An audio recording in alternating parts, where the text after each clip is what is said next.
Hey y'all, this is Miss Cavazos. Just making a video here to recap what we've done for the week.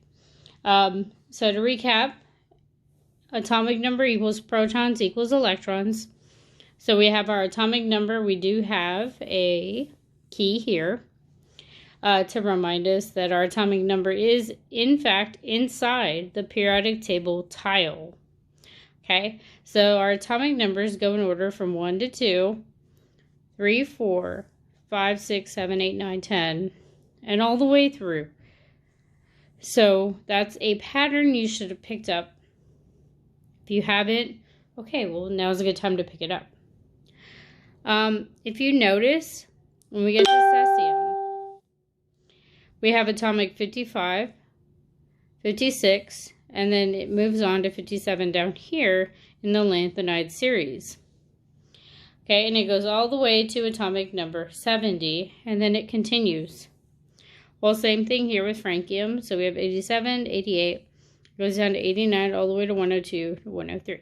So the reality of the periodic table is that it is actually shortened so that we are able to read it a little bit better. In reality, it is longer, okay? So we would actually have to split it up here and extend it this many tiles in order for it to be in its full version. So we are actually going to shorten it a little bit more today.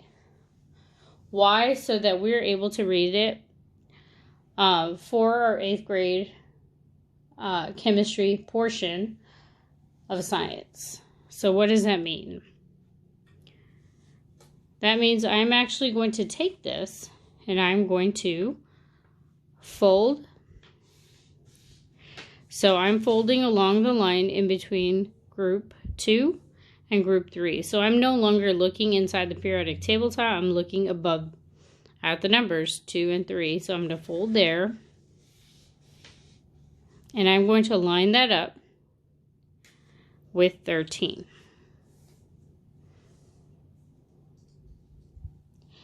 And we should have a shortened version of the periodic table. So I'm going to give you a moment to do that, and I'm going to pause. You can pause as well. Okay, so hopefully you paused. And we are coming back to the shortened periodic table. So, as far as 8.5b is concerned, our protons are always going to equal our atomic number. If we change the protons, we will change the actual element. So if I had an element of oxygen with 8 protons and we added one more proton, it is no longer oxygen, it would be fluorine. Okay. The second part of 8.5b is the valence electrons tell us about the reactivity. Well, the chemical properties, specifically reactivity. What does that mean? Well, let's get to our valence electrons first. So, in the video or the slideshow of valence electrons, you should have got that the valence electrons are the electrons on the very outermost energy level. Those are the ones that are going to react with the other elements around it. So, in this whole column here, it is group number 1. All of these are going to have one valence electron. In group 2, column 2, all of them are going to have 2 valence electrons. In group 13, I know it's 13, but we are only going to have 3 valence electrons. Group 14, the carbon group, is going to have 4 valence electrons. Group 15, nitrogen group, will have 5 valence electrons. The oxygen group, which is group 16, will have 6 valence electrons. Group 17, it is actually called the halogens. H-A-L-O-G-E-N-S, halogens. They will have 7 valence electrons. And And then group 18 isn't actually 8. We say full. Well, why do we say full? This goes back to the first electron shell that we looked at. Oops. Okay, the very first electron shell will only hold 2 electrons. So, 1, 2. It can only hold 2 and not 8, but it is still full because that's how many it holds. So, 2, 8, 8, and it continues down. So we don't really worry about the rest of them. We just know that they're full. Okay, the ones you need to know about are going to be right here as far as valence electrons are concerned. So between hydrogen all the way to argon. Okay, if you paid attention to the video where we threw alkali metals in water, you will notice that the very first one we did was not an alkali metal. It was calcium. Calcium is not an alkali metal. It is an alkaline earth metal. Okay, and it just bobbed up and down and had some gas released.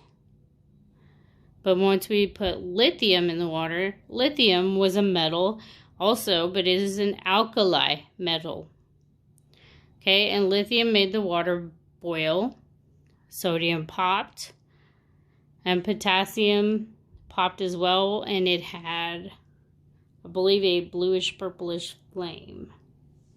Okay, we are not allowed to have rubidium, cesium, or francium, not even for educational purposes. But what does this mean? All those that have 1 valence electron and 7 valence electrons are going to be our highly reactive. So these are highly reactive metals minus hydrogen.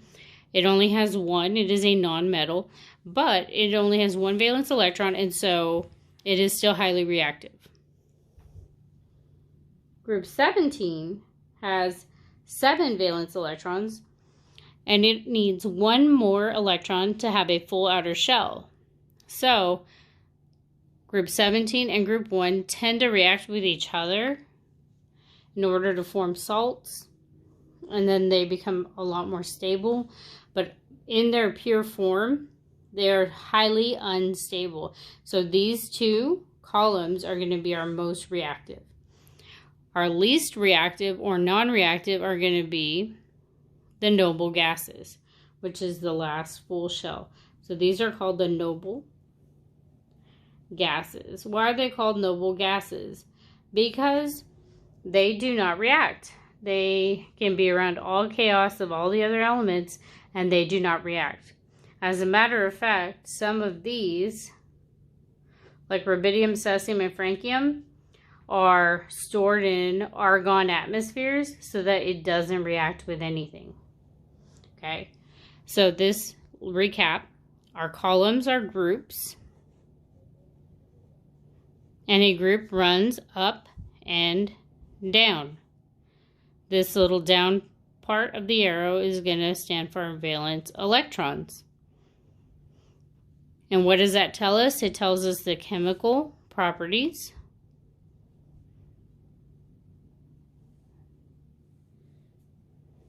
Namely, reactivity. So how they are going to react.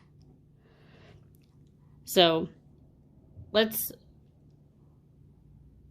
real quick recap. Let's just say that our argon, non-reactive, halogens, and alkali metals, let me label that alkali metals, are highly reactive. Okay, now for our periods. So period 1, so I'm going to label that with a P, has 1 electron shell. Period 2, label that with an E, has 2 electron shells. Period 3 has 3 electron shells. I'm going to stop drawing the shells because it would get really full later on.